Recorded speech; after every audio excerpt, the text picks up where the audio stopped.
वैसे तो प्रोजेक्ट के जब से अनाउंस्ड हुआ था तब से लोगों ने एक गेस तो कर ही लिया था कि इसका नाम शायद कल्कि ही होगा, क्योंकि आजकल लोग स्कूल कॉलेज में थ्योरीज पढ़ने से ज्यादा थ्योरीज बनाना पसंद करते हैं। तो इस टाइटल के लोगों के द्वारा गेस कर लिए जाने के बाद बहुत से लोगों का इंक्लूडिंग मी ध्यान तो गया था ग्राफिक इंडिया के एक कॉमिक्स प्रोजेक्ट कल्कि पर। बट सिंस प्रोजेक्ट के का नाम कल्कि था या नहीं ये कंफर्म नहीं था, इसलिए कुछ भी बोलना थोड़ी जल्दबाजी होती। पर जैसे ही कॉमिक कॉन में इसका नाम रिवील किया गया, सबसे पहला ध्यान इसी कॉमिक्स पे गया। अब दोनों का टाइटल सेम था और ग्लिम्स देखने के बाद कुछ कुछ सीन्स और कॉन्सेप्ट भी थोड़े सिमिलर ही लगे। पर इन सब के बावजूद जब दोनों का एक कंपैरिजन किया गया तो दोनों का सोर्स तो एक ही लगा, बट यस दोनों की स्टोरी अलग अलग डायरेक्शन में जाते दिखी। और आज इस वीडियो में हम उन्हीं सारी डिफरेंसेस और सिमिलरिटीज की बात करेंगे दोस्तों, ताकि बहुत से लोगों के बीच जो कंफ्यूजन है वो दूर हो सके। सो क्या फिल्म कल्कि प्रोजेक्ट कल्कि से इंस्पायर्ड है या कॉपीड है, या इस फिल्म के लिए राइट्स ग्राफिक इंडिया ने ऑफिशियली दे दिए हैं, जानेंगे इस वीडियो में। पर आगे बढ़ने से पहले इस चैनल को सब्सक्राइब कर लें दोस्तों, ताकि ऐसे ही कंटेंट आप तक पहुंचती रहे। तो मैं हूं आपका होस्ट प्रणय और आप देख रहे हैं सुपर पॉप कल्चर।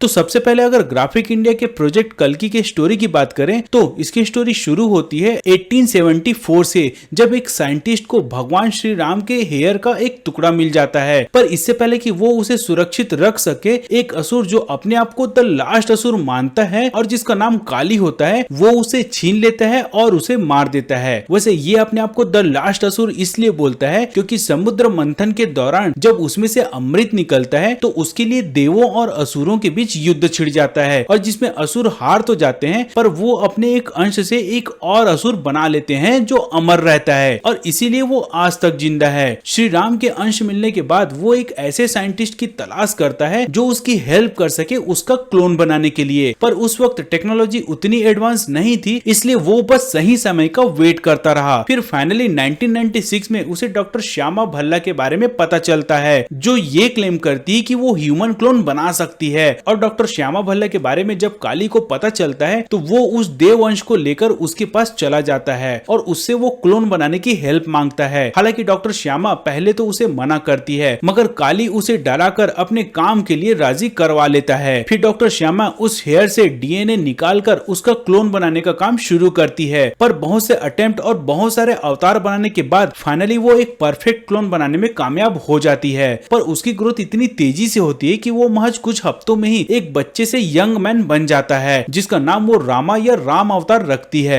पर यहाँ रामा का केवल बॉडी बस तेजी से नहीं बढ़ता, बल्कि वो लर्निंग भी उतनी ही तेजी से करता है। किसी भी चीज को वो मिनटों में सीख जाता है। हमेशा वो उस लैब में रहने के कारण वो बाहर तो जाना चाहता था, बाहर की दुनिया देखना चाहता था, लेकिन काली ने उसके बाहर जाने पर पाबंदी लगा रखा था। ऑल्दो उसके पास पावर्स रहती थी कि वो सब कुछ तोड़कर बाहर निकल जाए, पर वो उस वक्त अपने पावर्स को पहचानता नहीं था। फिर एक दिन जब डॉक्टर श्यामा को काली के एक्चुअल इंटेंशन के बारे में पता चलता है कि वो डीमंस के क्लोन ऑलरेडी बना चुका है और अब वो बस रामा के पावर्स ही उसमें चाहता है। ये सुनकर डॉक्टर श्यामा भल्ला रामा को वहां से भागने में मदद करती है, पर वो खुद वहीं रुक जाती है। ये सब देखकर काली डॉक्टर श्यामा को मार देता है और रामा का पीछा करता है। इसी बीच मोहिनी, जो एक खुद प्राचीन देवी होती है, वो रामा की हेल्प करती है। फिर इसी भागा दौड़ी के बाद रामा अपने पावर्स को पहचान कर एक्टिवेट कर लेता है और काली को मार देता है, साथ ही उसके सारे क्लोन्स को भी तबाह कर देता है। सो इसके बेसिक स्टोरी से तो आपको समझ में आ ही गया होगा कि इसकी स्टोरी पास्ट और प्रेजेंट के टाइमलाइन पे चलती है। और सिंस इसके अब तक केवल 4 इश्यूज ही आए हैं, तो फिलहाल ये बस एक इवेंट पे ही आकर खत्म हो जाता है। बट यस, ये आगे के लिए काफी स्कोप भी छोड़ता है। फ्यूचर में इसके ऊपर बहुत टाइप की कहानियां बनाई जा सकती हैं।